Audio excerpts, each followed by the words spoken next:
மலச்சிக்கல் கான்ஸ்டிபேஷன் பிரச்சனை நிறைய பேருக்கு இருக்கும். இந்த கான்ஸ்டிபேஷனால் வரக்கூடிய சில தொந்தரவுகள் என்ன? இந்த கான்ஸ்டிபேஷன் தொடர்ந்து இருந்துச்சுன்னா அடுத்து நமக்கு வரக்கூடியது பைல்ஸ் பிரச்சனைகளாக தான் இருக்கும். ஹெமராய்ட்ஸ் ஆசனவாய் பகுதி நம்ம உடலில் இருக்கக்கூடிய நார்மல் டெம்பரேச்சரை விட கொஞ்சம் டெம்பரேச்சர் அதிகமாக இருக்கக்கூடிய டெம்பரேச்சர் அதிகமாக இருக்கும்பொழுது அங்கே இருக்கக்கூடிய பிளட் வெசல்ஸ் ஹீட்டாக ஆரம்பிக்கும். ஸோ பொதுவாகவே நம்ம பாடியில் ஒரு துவார பகுதியோ இல்லை நமக்கு ஒரு உறுப்பு முடிகிற இடத்துலையோ அதிகமாக நர்வ் எண்டிங்ஸ் இருக்கும். நரம்புகள் அதிகமாக நிறைய பிளட் வெசல்ஸ் இருக்கும். அது நிறைய அந்த மைனூட்டாக வெசல்ஸ் இருக்கும்போது ஹீட் ஆச்சுன்னா ரப்சர் ஆக ஆரம்பிச்சிடும்.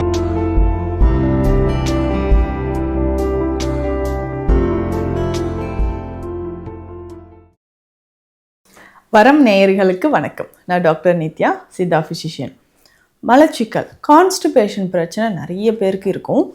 இந்த கான்ஸ்டிபேஷனால் வரக்கூடிய சில தொந்தரவுகள் என்ன? இந்த கான்ஸ்டிபேஷன் தொடர்ந்து இருந்துச்சுன்னா அடுத்து நமக்கு வரக்கூடியது பைல்ஸ் பிரச்சனைகளாக தான் இருக்கும். ஹெமராய்ட்ஸ் அப்படின்னு சொல்லுவோம்.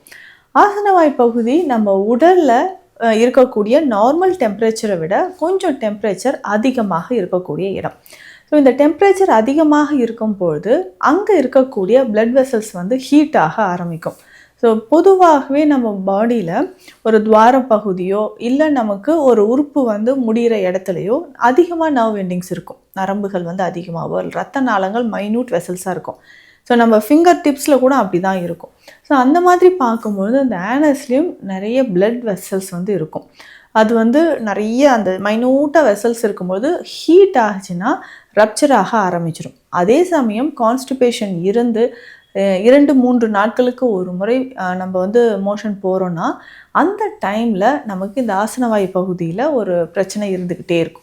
ஸோ இதனால் அங்கே இருக்கக்கூடிய வெசல்ஸ் ரப்சர் ஆகி நமக்கு மோஷன் போகும்பொழுது ரத்தம் வர்றது. ஸோ ஸ்டூல்ஸில் நிறைய பேருக்கு பிளட் போய்கிட்டே இருந்துச்சுன்னா உடலில் இருக்கக்கூடிய ஒரு ஸ்டாமினாவே இல்லாத போயிடும். ஸோ ஹீமோக்ளோபின் லெவல் கொஞ்சம் கொஞ்சமாக குறைஞ்சிக்கிட்டே வர்றதை நம்ம பார்க்குறோம். இந்த மாதிரி அதிகமான மலச்சிக்கலை தொடர்ந்து ஹெமராய்ட்ஸ் ஏற்பட்டு இந்த பைல்ஸ் ஏற்பட்டு அதை தொடர்ந்து இரத்தப்போக்கும் இருந்துச்சுன்னா நமக்கு அதுக்கான ட்ரீட்மெண்ட் அப்படின்னு சொல்லிட்டு பார்க்கும்போது உடனடியான சிகிச்சை முறைகளை எடுக்கணும். இந்த பைல்ஸில் நிறைய வகைகள் சித்த மருத்துவத்தில் சொல்லியிருக்காங்க.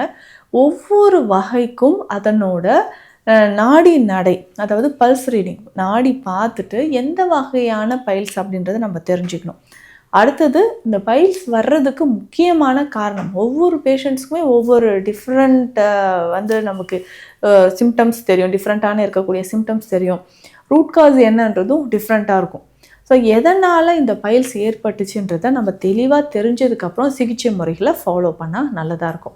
ஸோ பைல்ஸை பொறுத்த வரைக்கும் நம்ம நாடி பரிசோதனை செய்து பார்க்கும்போது இந்த மூலம் சார்ந்து வரக்கூடிய பிரச்சனைகளுக்கு நாடி பரிசோதனை செய்து பார்க்கும்பொழுது அதிகமாக பித்த நாடி அதிகமாக தெரியும். அதாவது உஷ்ணம் அப்படின்னு சொல்லுவோம், அழல். பொதுவாக இது ஆசனவாய் பகுதியில் வரக்கூடிய பிரச்சனைகள் எல்லாமே உடலில் அதிகமான உஷ்ணம் ஏற்பட்டு அழல் அப்படின்னு சொல்லக்கூடிய பித்தம் அதிகமாகிறதுனால வரக்கூடியது. இந்த பித்தம் எப்படி நம்ம சரி செய்து உடல் உஷ்ணத்தை சரியாக கொண்டு அதுலேருந்து நம்ம எப்படி சிகிச்சை பெற்று நம்ம வெளியில் வரலாம்? பைல்ஸ் இருக்குன்னா முதல்ல நம்ம கவனிக்க வேண்டிய விஷயம் மலச்சிக்கல். ஸோ டோட்டலாக நம்ம என்ன பண்ணால் அதிகமான மலச்சிக்கல் இருந்துக்கிட்டே இருக்குங்க. 3 நாளைக்கு ஒரு வாட்டி 4 நாளுக்கு ஒரு வாட்டி கூட நான் மோஷன் போகிறேன்.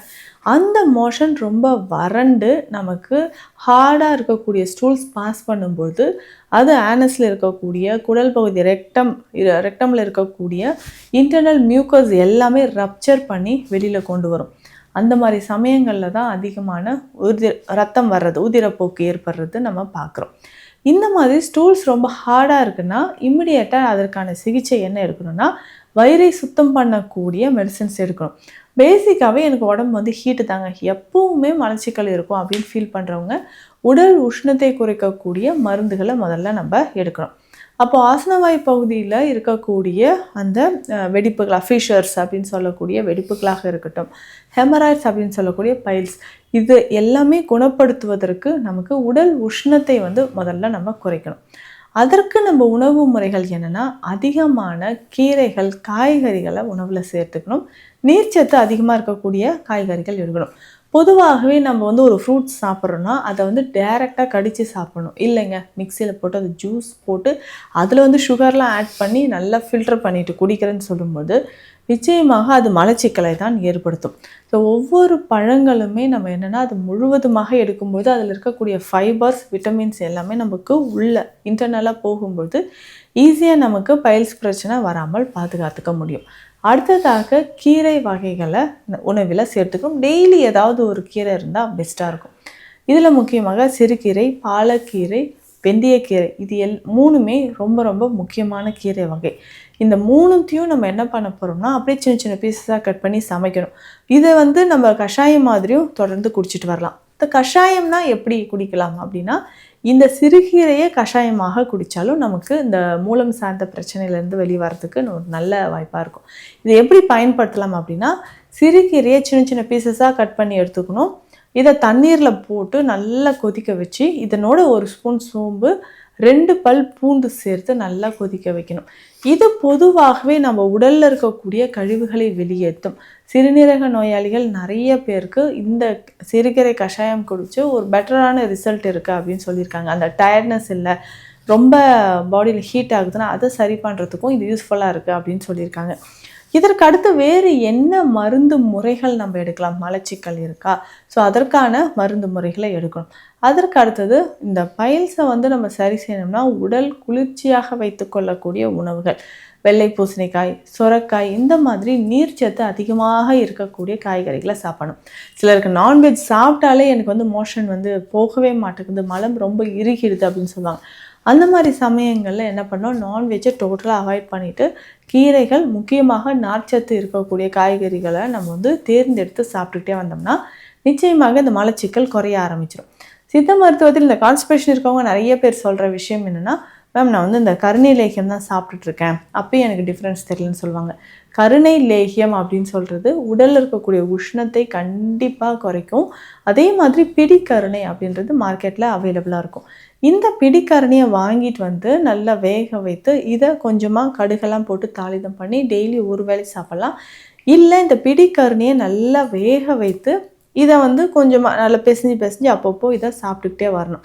ஸோ ஒரு நாளைக்கு ஒரு வேளை சாப்பிட்டா கூட போதும். இல்லை வாரம் ஒரு 3 நாள் தொடர்ந்து இந்த பிடிக்கரணியை சாப்பிட்டுட்டே வந்தோம்னா மூலம் சார்ந்த பிரச்சனைகளோ இல்லை பைல்ஸ், ஃபிஸ்டுலா மாதிரியான பிரச்சனைகளோ நிச்சயமாக குணமாகும். இதுக்கு பேசிக்காக சித்த மருத்துவத்தில் பயன்படுத்தக்கூடிய மருந்துகள், மலச்சிக்கலுக்கு பயன்படுத்தக்கூடிய மருந்துகள் அப்படின்னு பார்த்தோம்னா திரிஃப்லா சூர்ணம் தினமும் இரவு ஒரு 5 கிராம் தண்ணீரில் கலந்து குடிக்கலாம். அதற்கு அடுத்தது திரிஃப்லா சூர்ணத்துக்கு அடுத்தது வேறு என்ன மருந்து அப்படின்னா நிலாவாரை சூர்ணம். இந்த நிலாவாரை சூர்ணம் அப்படின்றது சென்னா அப்படின்னு சொல்லுவோம்.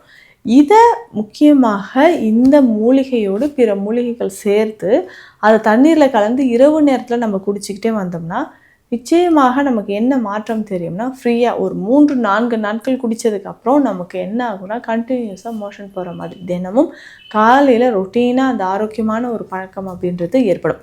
ஸோ இல்லைங்க இது எதுவுமே வேண்டாம், நார்மலாக நான் வேறு ஏதாவது ஒரு மெடிசன் எடுக்கிறேன் அப்படின்னாலும் கடுக்காய் பொடியை வந்து நம்ம பயன்படுத்திக்கலாம்.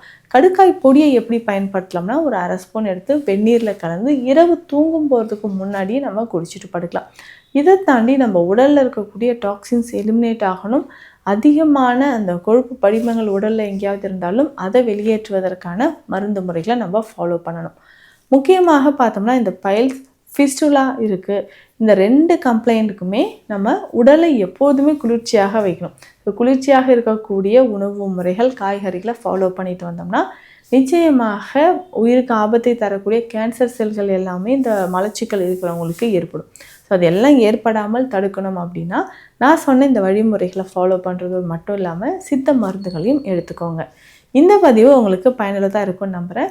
உங்களுக்கு இந்த மாதிரி ஏதாவது பிரச்சனைகள் இருக்குது, பைல்ஸ் தொடர்பான சந்தேகங்கள் இருந்தால் கீழே இருக்க நம்பருக்கு காண்டாக்ட் பண்ணுங்கள். நம்ம clinic Dikshalayam Siddha health care, Adambakkam, Chennai. நன்றி.